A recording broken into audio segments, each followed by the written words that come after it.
Allez, Charles, vous surveillez les réseaux sociaux. La Cour de cassation a tranché.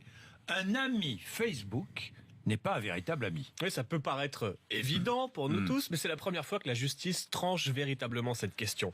À l'origine de l'affaire, un avocat qui fait l'objet d'une procédure disciplinaire. Or, il constate que les membres du Conseil de l'ordre qui vont le juger sont amis entre eux sur Facebook. Il conteste donc la légitimité de cette instance. Selon lui, si les membres du Conseil sont amis sur Facebook, ils ne sont pas aptes à le juger, ils sont forcément partiaux. Des arguments qui n'ont pas convaincu la Cour de cassation qui écrit dans son arrêt « Facebook est un moyen de communication entre des personnes qui partagent les mêmes centres d'intérêt et en l'espèce la même profession.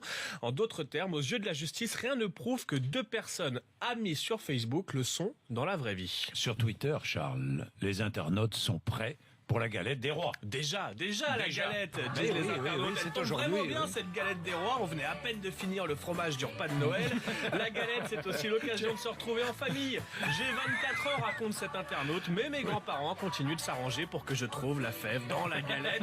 Et puis ce week-end, la France sera coupée en deux. D'un côté, la brioche, le gâteau des rois. De l'autre, la team frangipane, très mobilisée des deux côtés sur les réseaux sociaux. Enfin, on trouve aussi des tweets de parents un peu cyniques. J'ai fait une galette des rois pour la classe de mon fils, mais je n'ai pas mis de fèves, ça les préparera à la recherche d'emploi. Ludovic